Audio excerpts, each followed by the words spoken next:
It's 5 days until Nigeria's presidential election, and as Nigerians go to the polls, many are not yet clear as to the constitutional requirements of the declaration of a president-elect. Also, what is required for the declaration of a runoff by the electoral body, INEC? Well, joining us now for these and other issues is Senior Advocate of Nigeria, Femi Falana. Is also written to the CBN to demand details of the Naira notes distribution.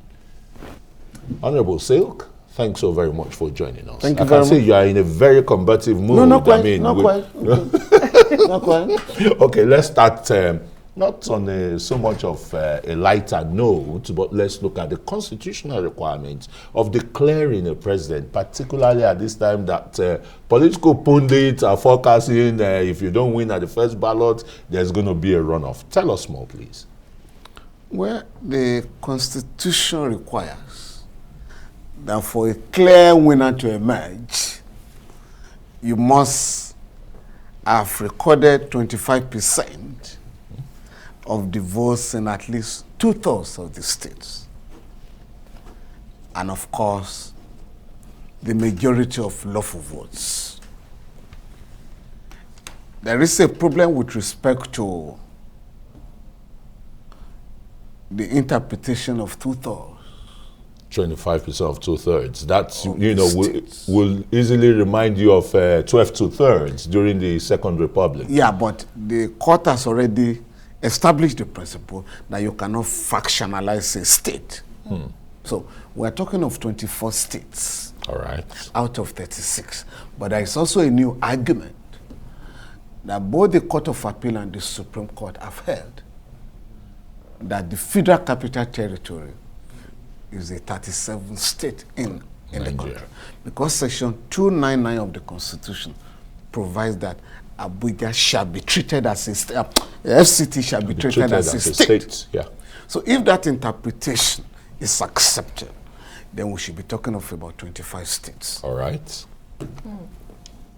I mean, Senior Advocate, there are divergent views on how region and religion will play critical roles in this election, considering those that have emerged front runners in the race. And so, like Christian said earlier, a lot of pundits have said it's not business as usual. The two major political parties are now given a run by some other political parties. So they foresee a runoff. They don't see a clear winner at the first ballot. Do you think so? And if you don't, what does the Constitution say about a runoff? For me, the members of the ruling class will have to be blamed for the crisis we are going through. Whereas up to the Second Republic, elections were anchored on programs. You either talk of the four, in the Second Republic, you either talk of the four cardinal programs of the UPN, the Greek Revolution of the MPN, or the revolutionary program of the PRP. And of course, MPP was, had the same program, with MPN. Yeah. While GNPP too.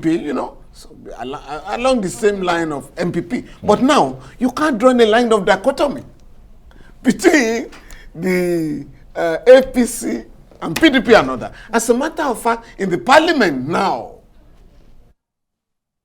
it's the same position on all issues. Whereas in the Second Republic, you could predict that the PRP and the UPN will vote the same way, while the MPN and the MPP will vote the same way. But the dichotomy is gone. And that is why people are now embracing religion or ethnicity, because you're not addressing the problems confronting the people. But talking about, the whole idea is that if a clear winner does not emerge in the first ballot, assuming a candidate scores the majority of lawful votes, while another one meets the territorial spread, you may have a runoff. A runoff. Now, if I just ask you very quickly, from your assessment, of the political terrain, who do you think are the two likely candidates to head for this runoff, if there is going to be one? Frankly speaking, I haven't. No, I know you're not a political pundit. No, I haven't had the time to conduct an opinion poll. So I'm not in a position, frankly speaking, and I'm not a pastor, who can say that the Almighty God, Prophecy. in my dream, you are not a modern I saw the Almighty God who said his candidate, your bid that will win. You are not a modern day Nostradamus, right? No.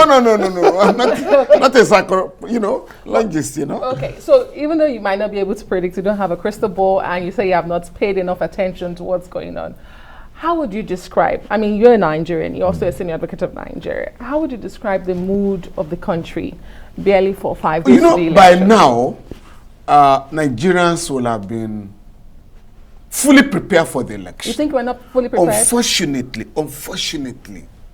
there's no indication. Up till now, people are still saying, will the election hold or not? But the chief of defense staff reiterated today for the umpteenth time, along with military chiefs and the chief of the police, released a statement last week and that said the election will hold. The chief of defense staff, with profound respect, has no business with respect to our election.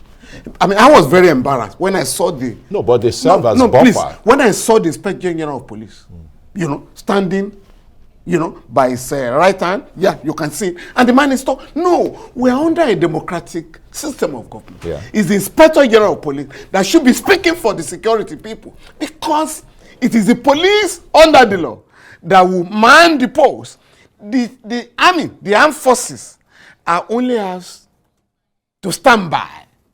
In other words, if the police cannot police the booths, you may then invite the military. But in this case, the country is shut down on the day of election. There is restriction of movement on the day of election. So the armed forces have no business with our elections. And please, let us all appreciate that we're operating a civilian dispensation whereby the military must go back to their barracks. And that is the law. Under Section 217 of the Constitution. Even with the state of insecurity in the country, did the police... The government has put them, you go and fight, go and conduct counter-insurgency operations. And where you have gunmen and others, disturbing the peace of the society, take care of that. But when it comes to election, we must allow the Independent National Electoral Commission to take charge. So when you say the army says there, or the armed forces say, or their leader, we are ready for the election. What's your business in the election? What we should be, the person that should be doing the talking now is the INEC chair, who, again, the INEC has said, we need cash to take care of some logistics. Has the money been released? No. Even the armed forces, the NSA spoke, I think the other day, we are conducting counter-insurgency operation. We can't ask the soldiers to leave the battlefront and be looking for POS or ATM. So we also need some cash. These areas have to be addressed. And for the masses of our people, it is only when you have access to your money that you can be happy and ready for election. Right now, on that day, there are people that will want to transport themselves, hire vehicles to take them to where they are going to vote. You guys in the media will have to cover the events. So we must be ready. And people are dying in the hospitals because they have no access to their money. So all this will have to be taken seriously. But you know our problem. Head or tail, the masses of our people must suffer.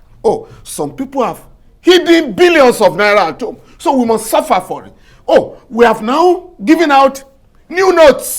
The central bank governor says the same political elite have captured the new notes. So why must the people be punished? And the president again released a message even from Addis Ababa saying, please be patient with my administration. we are doing all to mitigate all of this concern. So he understands that they are concerned. There is no basis for the appeal for patience. I would like us to go back to the constitutional matter for the elections because we need to get all this grounded. Yes, please. The constitution has said for you to emerge the president of Nigeria, you must meet the majority spread, and you also talked about the majoritarian, regional spread. Votes. But in the case that we have that runoff that you talked about, what does the constitution say? Who are those two that we qualify to emerge for that runoff, constitutional-wise? The circumstances that would lead to that. For instance, I've said, if a candidate meets a requirement, say the territorial spread, I have won in about 24 of 25 states. That's one. Two, if another candidate scores the majority of lawful votes.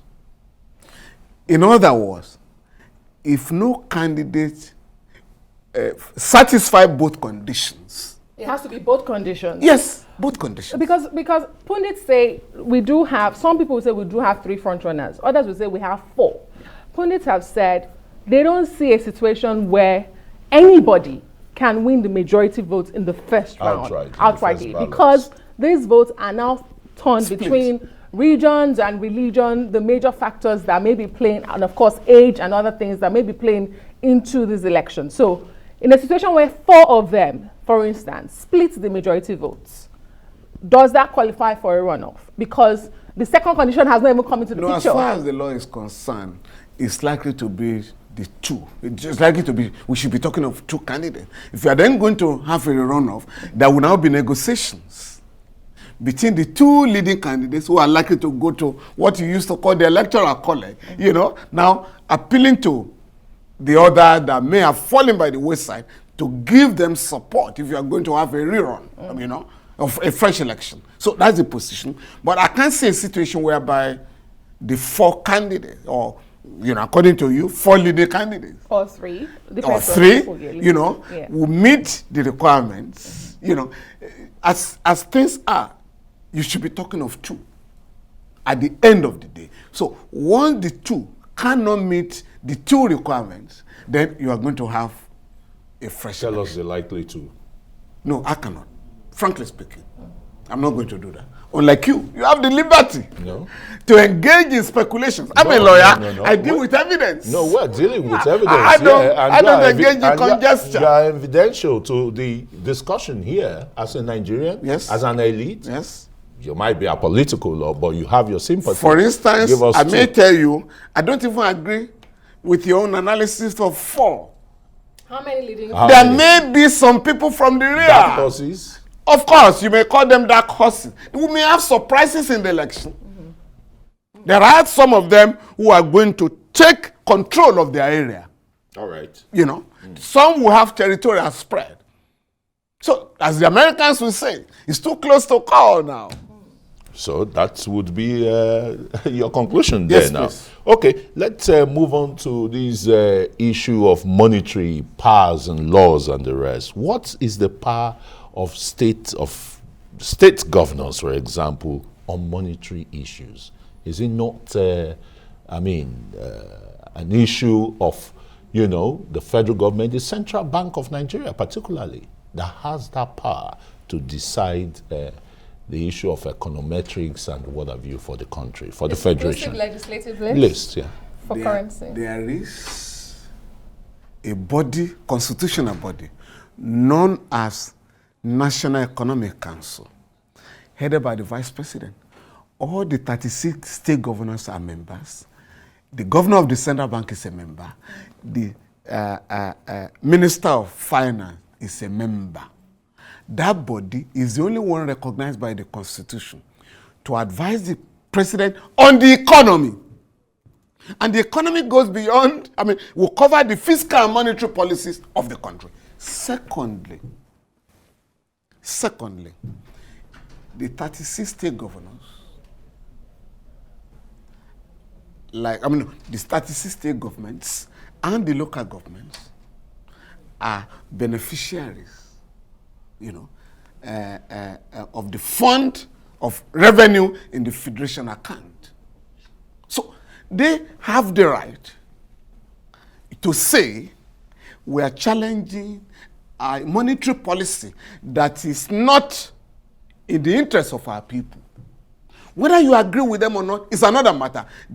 And that is the position of the Supreme Court in the case of Attorney General of Lagos and Attorney General of the Federation, that under the rule of law, we must endeavor. You may not like the speed of the court. We must endeavor to challenge actions that we feel are unconstitutional or actions that are not in line with the provisions of the Constitution. And that is the only way. You can have a country run on the basis of the rule of law. If the governors had engaged in some extra constitutional affairs, then we can condemn them. But once a matter is before the court, particularly the Supreme Court, we must allow the court to determine the matter one way or the other. That's the way I look at things. So there is no doubt that the central bank is empowered to submit, to ask for the approval of the president to change the naira or the color of the naira, or they call redesign. Okay. But once that action has been taken and it's affecting the generality of the public, I don't even need to wait for a governor. I'm already taking steps on my own. So you can't say I have no local standard, because the law, Freedom of Information has empowered me to ask for information with respect to matters in the custody of the government. So that's why I've written to the governor of the central bank. Everybody is talking of, you have given new money to the banks. And the banks are saying, we do not have enough new money. People are queuing up, some of them are dying. We now say, please, Mr. Governor of the Central Bank, can we really know how much you disburse to each bank? And since returns are made to the central bank by the banks, we also want to know who collected more than 20,000 naira or 100,000 naira. So that, because the central bank is saying, the governor, Mr. Emefiele, that the politicians have mopped up the money. How much did you print? Because the last I heard of this whole matter was on the 22nd of December, when the deputy governor, one of the deputy governors of the central bank, appeared before the House of Reps, I think Madam Aisha, and they asked her, how much have you printed? She said, I don't know. What are you talking about? He said, all I know is that we have placed orders for 500 million notes. What would that translate to? How much altogether? And the last we heard on this amount is that the governor of the central bank has now predicted that by the end of February, between 700 and 800 billion naira will have been distributed. So we need to know, so that we know where the problem is. Okay. Can we just put you on pause there, because this I got something to inform Nigerians about Section 131 of the Constitution. 134, sorry, yes, of the Constitution. As regards, the requirements for a presidential candidate, again, it is very crucial to understand these matters. Yeah. So the section of that Constitution, of the 1999 Constitution as amended, Section 134, says that a candidate for an election to the office of the president shall be deemed to have been duly elected where there have been only two candidates for the election. He has the majority of votes cast at the election, and he has not less than 1/4 of the votes cast at the election in each of at least 2/3 of all states in the Federation and the Federal Capital Territory, Abuja, which is said. Well, a candidate for the election to the office of the president shall be deemed to have been duly elected where there have been more than two candidates for the election. He has the highest number of votes cast at the election, and he has not less than 1/4 of the vote cast at the election each of at least 2/3 of all states in the Federation and the Federal Capital Territory, Abuja. I like your side, I see you're not in agreement. Well, in a default of a candidate duly elected in accordance with subsection 2 of that section 134, well, there shall be a second election. That's the runoff. With accordance with subsection 4 of this section, at which the only candidate shall be The candidate who scored the highest number of votes at any election held in accordance with the said subsection 2 of the section 134 and 1 among the remaining candidates who has a majority of votes in the highest number of states. So, however, that where there are more than one candidate with majority of votes in the highest number of states, the candidate among them with the highest total of votes cast at the election shall be the second candidate for the election. So, some clarity there as to how they emerge. So, let's go on. In default of a candidate duly elected under the foregoing subsections, the Independent National Electoral Commission, which is Nigeria's electoral body, shall within 7 days of the result of the election held under the said subsections 2 and 4, arrange for an election between the two candidates, and a candidate at such election shall be deemed elected to be office of the president if he has majority of the vote cast at the election and he has not less than 1/4 of the vote cast at the election in each of at least 2/3 of all the states in the Federation and the Federal Capital Territory, Abuja. So, Senior Advocate of Nigeria, that sort of gives us an insight into the process of not just only the process, but the situation that would lead to the emergence and the requirement. Yes. So it's not just any two; there are conditions for them. Yes. Interesting. Yes. And you say we are not likely to go into this, or do you think we're going to go into this? From the look of things, it may not be difficult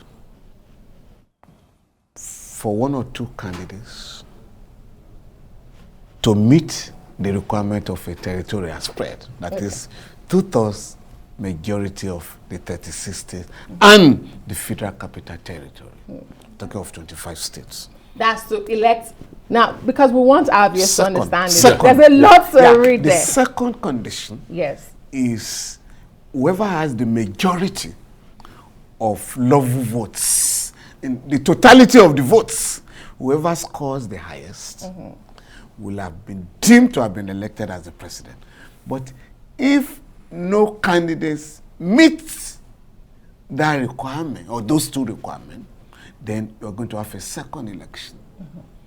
Again, in which the 2 or 3 or 4 that have met those requirements, but at that stage, 2 will be required to contest, having regards to the votes scored and the territorial spread. For instance, if somebody, let's say, meets the requirement of majority of lawful votes, another one 20 states instead of 25. Okay? If the person with 20 votes, right, does not score the majority of lawful votes, there is somebody that didn't meet the requirement of the territorial spread, but who has the majority of lawful votes. You have to conduct the election for the 2 of them. The implication is that others will have fallen by the wayside. Because it's not likely, that you may have 4 or 5 people meeting those requirements at the same time. No, not likely. But what is important is that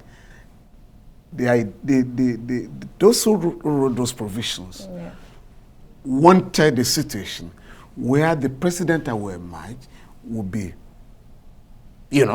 represent the country, as it were. We'll have this spread, so to say. Yeah. And there's a condition of 7 days. The electoral body has to do this within 7 days. Oh, yes. Oh, yes. Oh, yes. You think we're ready for a runoff?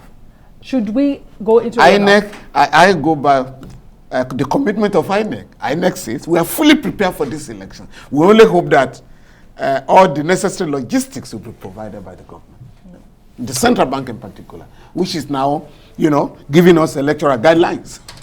Usurping the functions of INEC. INEC is now begging the central bank, we want to meet your requirement. Can you give us some money? It's the other way around. INEC is the only body empowered to formulate electoral guidelines.